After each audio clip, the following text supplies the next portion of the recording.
ওং সর্বমঙ্গলমঙ্গলে শিবে সর্বার্থ সাধিকে শরণ্যে ত্র্যম্বকে গৌরী নারায়ণী নমস্তুতে। সৃষ্টিস্থিতি বিনাশানং শক্তিপূতে সনাতনী গুণাশ্রয় গুণময়ে নারায়ণী নমস্তুতে। জয় বড় মায়ের জয়, জয় মহাদেবী মহামায়ের জয়। প্রত্যেকের জীবন সুন্দর এবং আনন্দময় হোক, প্রত্যেকের গারস্থ জীবন, শিক্ষা জীবন, কর্মজীবন প্রত্যেকটি সুস্থ সুন্দর আনন্দময় হোক এবং প্রত্যেকে দুধে ভাতে থাকুন শ্রী শ্রী পদ্মাবতী মা ও বড় মায়ের কাছে আপনাদের সকলের জন্যে প্রার্থনা জানাই। আমি যে বিচারটা করি সেটা হচ্ছে গোচর বিচার। যখন যেরকম পরিস্থিতিতে গ্রহ থাকে, যে অবস্থায় থাকে সেই অবস্থায় ধরে আমি রাশি অনুযায়ী এখানে বিচার করি, কারো জন্মকুণ্ডলী বিচার করি না। আজকে যে গ্রহটির ব্যাপারে বলবো, পুঙ্খানুপুঙ্খ ভেঙে আপনার এই মার্চ মাস 1 তারিখ থেকে 31 দিন কেমন যাবে তা নিয়ে পূর্ণ বর্ণনা থাকবে এবং যা গ্রহণযোগ্যতা থাকবে এই জ্যোতিষ অনুযায়ী যেটা বলবে সেটাই আমি আপনাদের সামনে তুলে ধরব। জ্যোতিষাচার্য পরিতোষ দে চ্যানেলে আপনাদের সকলকে স্বাগত জানাই। যাদের এই ভিডিওটি দেখার পরে মনে হবে যে আমার জন্মকুণ্ডলীর কোনো দোষ ত্রুটি আছে, তারা সরাসরি আপনাদের পছন্দের জ্যোতিষী বা আপনার কাছে পিঠে অনেক জ্যোতিষী আছেন, তাদেরকে দেখিয়ে আমি চাই আপনারা সুস্থ থাকুন এবং ভালোভাবে জীবন কাটান। এবং যারা সাবস্ক্রাইব করেছেন তাদেরকে আমার অসংখ্য ধন্যবাদ। আর যারা সাবস্ক্রাইব করেননি তাদেরকে বলবো সাবস্ক্রাইব করে পাশে থাকা বেল আইকনে ক্লিক করে অল বাটনে প্রেস করলে সমস্ত নোটিফিকেশন আপনার কাছে পৌঁছে যাবে। যাদের আমাকে দেখাতে ইচ্ছুক, যারা 8906781462 এই নাম্বারে যোগাযোগ করতে পারেন। এবারে যে রাশির কথা বলবো সেই রাশি হচ্ছে চমৎকার এবং চমৎকার রাশি। দেখুন, প্রথমেই বলি 12টা রাশির সবভাবেই শুভ হয় না, সব গ্রহই শুভ ফল দেবে এমন নয়, সব গ্রহ অশুভ ফল দেবে তা নয়। অর্থাৎ যেমনটি থাকবে ঠিক তেমনটি করে আপনাদের সামনে আমি তুলে ধরব সারা মাসের কাহিনী। সেই রাশিটি হচ্ছে গিয়ে যার শ্রী শ্রী দক্ষিণাকালী মায়ের, রক্ষাকালী মায়ের তাদের আশীর্বাদ রয়েছে এই রাশির ওপরে। আমি বহুবার বলেছি সেই রাশি হচ্ছে কুম্ভ রাশি। এই কুম্ভ রাশির জাতক এবং জাতিকাদের এই 1 থেকে 31 দিন কেমন যাবে তা নিয়ে বর্ণনা করছি। প্রথমেই বলে রাখি, মাথা গরম করবেন না। আগে খারাপগুলো বলা ভালো। মাথা গরম কোনো কিছুতে করবেন না। পরিবারকে বা পরিবারের সঙ্গে কোনো যুদ্ধ, কোনো চ্যালেঞ্জ, আত্মীয় স্বজনের সঙ্গে কোনো রকম ধরনের আপনার কোনো কিছু খারাপ করতেই পারে, ঠিক আছে? অশুভ সময় চললে নানারকমভাবে খারাপ আসতে পারে। আপনি সেগুলো ট্যাকেল করার ক্ষমতা জানেন, আপনার কাছে প্রচুর বিদ্যা আছে। শুধু কি করতে হবে, দিমাগ লাগাতে হবে আর ঠান্ডা মাথা রাখতে হবে, ঠিক আছে? তাহলে দেখবেন প্রচুর কিছু আপনার আয়ত্তে থাকবে। বশীকরণ কাউকে করতে হবে না, আপনি পারেন আপনার কথার দ্বারা, ব্যবহারের দ্বারা মানুষকে আকর্ষণ করতে, মানুষের প্রতি সহানুভূতিশীল হতে। তাই এই রাশির জাতক জাতিকাদের, যেটা হচ্ছে গিয়ে কুম্ভ রাশিতে বসে আছে আপনার 1 তারিখ অনুযায়ী শনি এবং রবি, পুরো গ্রহচক্রটা বলে দিই কে কোথায় অবস্থান করছে। রবি অবস্থান করছে কুম্ভ রাশিতে, সেই 14 তারিখে বেরিয়ে চলে যাবে রাত্রি 6:51 গতে মীন রাশিতে। চন্দ্র মীন রাশিতে পূর্ব ভাদ্রপদ নক্ষত্র থেকে 1 তারিখ থেকে 1 মার্চ যাত্রা শুরু করবে এবং 31 মার্চ মেষ রাশির ভরণী নক্ষত্রে এসে তার যাত্রা সমাপ্ত করবে। মঙ্গল মিথুন রাশিতেই থাকবে। বুধ মিথুন রাশিতে আছে। 1 চৈত্র অর্থাৎ 15ই মার্চ বক্রী হয়ে যাবে। বৃষ রাশিতে বৃহস্পতি বসে থাকবে। শুক্র 2রা মার্চ বক্রী হয়ে থাকবে আপনার মীন রাশিতে, সেখানে তুঙ্গ হয়ে আছে প্লাস বক্রী হবে। শনি কুম্ভ রাশিতে থাকবে 29শে মার্চ রাত্রি 9:44 নাগাদ সে প্রস্থান করবে বা নিজের রাশি থেকে ছেড়ে মীন রাশিতে চলে যাবে।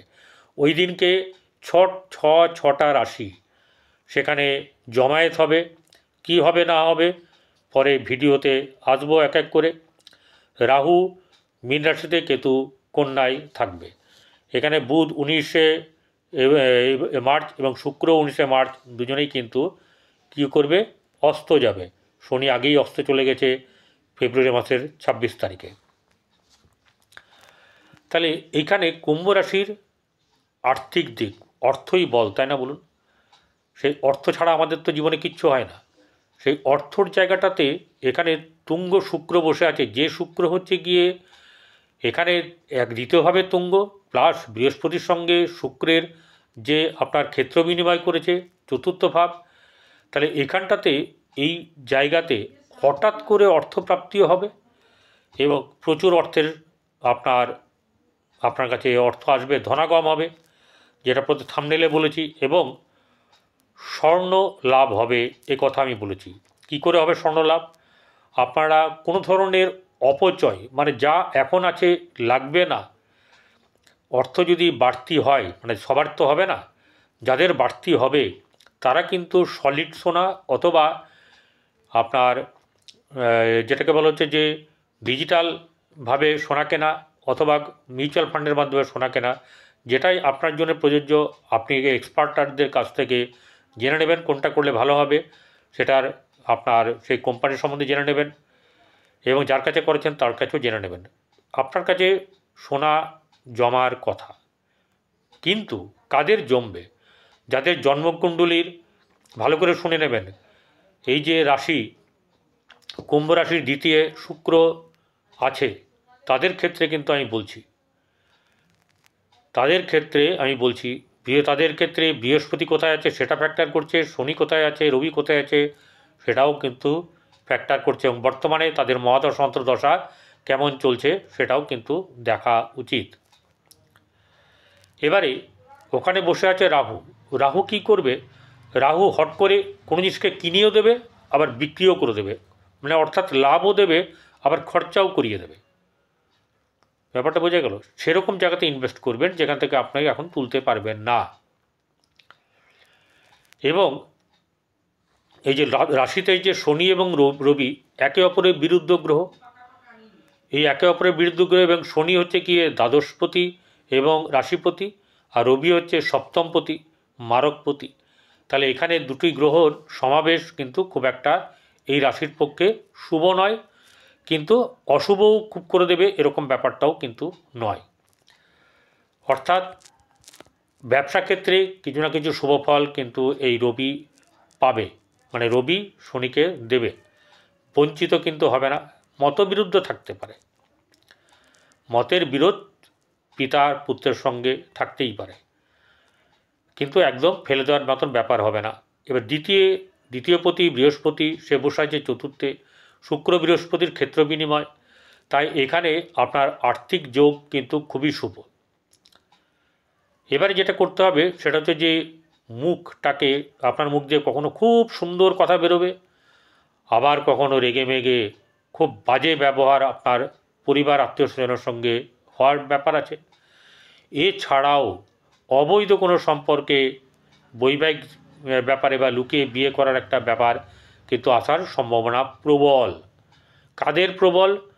যাদের জন্মকুণ্ডলিতে দ্বিতীয় শুক্র রাহু এরমভাবে আছে, ঠিক আছে, এবং তাদের মহাদশা অন্তর্দশাও সেটা রাহু শুক্রের বা শুক্র রাহুর কারোর এরকম চলছে, সেই রকমভাবে ছক দেখতে হবে, সবার তো হবে না কি। এই সময় কিন্তু আপনার ধনবৃদ্ধি, মানে অর্থাৎ অর্থ রোজগারের যে ব্যাপার আছে সেটা কিন্তু আপনার খুব ভালো যোগ আছে। এই যোগে যা পারবেন করে নিতে, বিশেষ করে যতক্ষণ এখানে শনি আছে এই ঘরে, রবি যখন 14 তারিখের পর বেরিয়ে যাবে তখন কিন্তু আপনার অনেকগুলো খারাপ ব্যাপার আসবে। যেমন শুক্রের সঙ্গে রবির সম্পর্ক ভালো না, ঠিক আছে, রাহুর সঙ্গে রবির সম্পর্ক ভালো না, বুধের সঙ্গে চন্দ্রের সম্পর্ক ভালো না, এরকম নানা রকম কিন্তু পরন্তু এখানে ব্যাপার আছে। সেসব নিয়ে পূর্ণাঙ্গ ভিডিও আমি আনবো। তবে আপনাদের যখন মানে এই কথা বলতে বসেছি তখন তো বলতেই হবে যে এখানে আপনার রবি এবং শনি ঢুকে যাওয়ার পরে, শনি তো ঢুকবে একদম মাসের শেষে, রবি ঢুকবে মাঝখানে। তো রবি ঢোকার পরে এই দ্বিতীয় জায়গাটাতে কিন্তু রবির আবার একটা সংঘর্ষ, এবং সেই জন্যে আপনারা আপনাদের মুখকে ঠিক রাখবেন এবং আত্মীয় স্বজন পরিবারের সঙ্গে ব্যবহারটাও ঠিক রাখবেন। চলে আসবো এবারে মেন জায়গা, ঠিক আছে? তাহলে এখানে চলে আসবো এরপরে ব্যবসার জায়গা। ব্যবসার জায়গার অধিপতি রবি, সে শনিতে বসে ঘরে মানে কুম্ভে বসে আছে। তাহলে 14 তারিখের আপনার এই মানে 14 তারিখ পুরো হবে না, 13 তারিখ বলা চলে, 13 তারিখ প্লাস আর কি। কারণ 14 তারিখে রাত্রিবেলায় 6:51 রবি স্থানান্তরিত হবে, অর্থাৎ এক ঘর থেকে কুম্ভ থেকে মীনের রাশি যাবে। মীনের ঘরে রবি সুন্দর শুভ, কিন্তু ওই যে রাহু বসে আছে, শুক্র বসে আছে, তার ফলটা কী হবে? আপনার ক্ষেত্রে কোনো রকম অপমান, অপযশ অথবা বেশি পরিশ্রমেও কম লাভ, এরকম কিছু ব্যাপার কিন্তু ঘটার সম্ভাবনা আছে। এবং শুধু তাই নয়, সপ্তম যেহেতু আপনার শুধু ব্যবসার তো জায়গা নয়, আপনার যে লাইফ পার্টনার সেও কিন্তু সপ্তম ভাবের অধিকারী হয়ে থাকছে। তাহলে এখানে কিন্তু একটা ব্যাপার হচ্ছে যে এই সপ্তমভাবে বৈবাহিক জীবনেও কিন্তু আপনার দাগ পড়বে, অর্থাৎ খুব একটা ভালো জায়গা বা ভালো পরিস্থিতি থাকবে না। মানে একজন বলবে ইয়ে চলো দার্জিলিং চলো, তো একজন বলবে কাশ্মীর চলো। ব্যাপারটা এরকম ধরনের ঘটনা ঘটার সম্ভাবনা আছে। তাহলে আপনি যখন জানছেন ব্যাপারগুলো যে এইগুলো করলে ক্ষতি হবে, সেই ক্ষতিগুলো থেকে আপনাকে কিন্তু বুদ্ধি লাগিয়ে কোনটা অ্যাকচুয়ালি বদলা নেওয়ার দরকার নেই, ভগবান নেবে। আপনি নিজের কাজগুলো করুন, খুব গোছান। আমি কেন আপনাদেরকে বলছি, সুযোগ কখনো বারবার আসে না। তো যে সময় যে সুযোগটা আসবে, সেই সুযোগ শুভ কি অশুভ সেটা দেখে নেবেন এবং তারপরে কিন্তু পদক্ষেপ করবেন। এবারে একটা জিনিস যে শনি চলে যাওয়ার পরে ওই দ্বিতীয় জায়গাটাতে অর্থ তো আসবে, অর্থ আসা নিয়ে কোনো গণ্ডগোল নেই। অর্থ রাখার ব্যাপার নিয়ে একটু থাকবে, দ্বিমত থাকবে। গৃহে শুভ অনুষ্ঠান হওয়ার থাকবে, যাদের বিয়ে হয়নি বা ঘরে অন্নপ্রাশন হোক বা কোনো অনুষ্ঠান হোক, গৃহে কিন্তু কোনো অনুষ্ঠান হওয়ার মতন একটা ব্যাপার থাকবে। সে 2 জনকে নিয়ে, 5 জনকে নিয়ে, 50 জনকে নিয়ে, 500 জনকে নিয়ে যাই হোক না কেন, গৃহে শুভ অনুষ্ঠান বা নিজেদের মধ্যেও ওটা হওয়ার সম্ভাবনা থাকবে। এই জায়গাটাতে আপনাদের খুব ভালো। এবং সবচেয়ে বড় কথা হচ্ছে যে আপনাদের জীবনের এই সময়টা একটা সুখের আনন্দের সময়। দেখুন, খারাপ থাকবে এবং আপনার ইয়েও থাকবে, সেটা হচ্ছে গিয়ে এই জায়গাটাতে আপনাদেরকে কিন্তু দেখতে হবে যে কি আপনার চলছে। সেই জায়গাটাতে আপনাদেরকে যদি দেখেন যে অসুস্থ কিছু বা অশুভ কিছু হচ্ছে, তাহলে সেটা কিন্তু আপনাদেরকে কি করতে হবে, সেটা আপনাদেরকে একটু সমঝে চলতে হবে। কারণ পরিস্থিতি বিগড়ে যাবে এরকম কিছু আপনি করবেন না। এবারে রইল হচ্ছে গিয়ে ব্যবসার জায়গা। ব্যবসার জায়গাতে খুব বেশি লাভবান হওয়ার কিন্তু যোগ নেই। তাহলে কি ব্যবসা হবে না? হ্যাঁ, লাভবান হবেন, কিন্তু খুব বেশি ফুলে ফেঁপে উঠবেন এরকম ব্যাপারটা কিন্তু হবে না, ঠিক আছে? অর্থ যা আসবে অনেকটাই আসবে, কিন্তু খারাপ হবে না। এবার কর্মের জায়গা, কর্মের জায়গা হচ্ছে গিয়ে আপনার বৃশ্চিক রাশি, অর্থাৎ মঙ্গলের ক্ষেত্র। সেই মঙ্গল আপনার এখান থেকে পঞ্চমে বসে আছে এবং সে হচ্ছে গিয়ে আপনার দশমপতি। তাহলে বসে আছে পঞ্চমে, সে বা তৃতীয়াধিপতি। তাহলে এই জায়গাটাতে আপনাদের বৃহস্পতির দৃষ্টি আছে, এখানে কিন্তু আপনাদের কর্মের যোগাযোগ কিন্তু হবে। কর্ম সংক্রান্ত ব্যাপারে আপনাদের এখানে শনিরও দৃষ্টি থাকবে। শনি চলে যাওয়ার পরে শনির দৃষ্টি থাকবে না, রাহুর দৃষ্টি থাকবে, বৃহস্পতির দৃষ্টি থাকবে। তাহলে এই জায়গাটাতে কর্মের হঠাৎ করে কোনো কর্মলাভও হওয়ার সম্ভাবনা কিন্তু থাকবে। এবারে হচ্ছে গিয়ে আপনার সন্তানের জায়গায়, সন্তানের জায়গায় আপনার জন্যে মোটামুটি একটু চাপ থাকবে, তবুও কিছুটা ভালো মাঝে মধ্যে থাকবে, কিন্তু চাপ থাকবে, ঠিক আছে? অর্থাৎ তাকে নিয়ে চিন্তার ব্যাপার থাকবে। প্রেমের ব্যাপারে কিন্তু কেটে যাওয়ার ব্যাপার আছে বা সম্ভাবনা আছে, টিকিয়ে রাখা অনেক ক্ষেত্রে মুশকিল হয়ে যাবে। বৈবাহিক জীবন খুব একটা ভালো না। ভাগ্যভাব অত্যন্ত শুভ, ভাগ্যের জায়গাতে আপনি বহু সাপোর্ট পাবেন, অর্থাৎ আপনার না হওয়া কাজ সফলতার দিকে এগিয়ে যাবে। বাধাবিঘ্ন হওয়ার কাজ আপনার কী হবে, পথ চলতে শুরু করবে। এরকম ধরনের শুভ কিছু ভাব আপনার এই জন্মকুণ্ডলিতে আছে বর্তমান সময়ে। সেক্ষেত্রে আপনি কিন্তু অনেক দিক থেকে লাভবান হওয়ার আপনার সম্ভাবনা আছে। কিন্তু একটা কথা হচ্ছে, রবি ঢুকে যাওয়ার পরে কিছু ডিস্টার্ব করবে। এই জায়গাটাতে কিন্তু আপনাকে মেনে নিতে হবে। যেরকম চলছে আপনি দেখছেন যে দিন যেমন চলছে বা চলতে চাইছে, সেরকমভাবে আপনাকে কিন্তু একদম ওরমভাবে চলতে হবে। এবং আর্থিক জায়গাটাতে আপনাকে লক্ষ্য রাখতে হবে যাতে করে অর্থ অপচয় বা খারাপ কিছু না হয়ে যায়। অর্থাৎ যেটুকু অর্থ থাকবে এখন জমানো থাকুক, সামনে সময় আসছে কাজে লাগবে, আমি ঠিক বলে দেবো আপনাকে। আপনি যেটা বুঝি যদি অর্থ থাকে এটা করবেন। অর্থ যাদের না থাকবে তারা কি করবেন, তারা আপনার জন্মকুণ্ডলী বিচার করিয়ে নেবেন। ঠিক আছে, আপনাদের আর্থিক দিক সমৃদ্ধশালী হওয়ার সময়। এবং আফটার অল মোটামুটি দেখা গেল যে মার্চ মাস কিন্তু কম বেশি করে আপনার বেশ ভালোই কাটবে এবং আপনি এগোতে পারবেন। আপনার জীবনের সমৃদ্ধি বাড়বে, যাতে করে কোনো রকমভাবে আপনার সম্মান না খোয়ায় সেই ব্যাপারগুলোকে আপনাকে লক্ষ্য রাখতে হবে এবং আপনি ভালো করে এগিয়ে চলুন। আর কি হবে, আর যেটা হচ্ছে গিয়ে আপনি গো সেবা করুন, গরুকে রুটি খাওয়ান, গরুকে 7 রকমের আনাজ খাওয়ান। ঠিক আছে, আর কি করবেন, কুকুরকে এবং কাককেও রুটি খাওয়ান। নমস্কার, সকলে ভালো থাকবেন।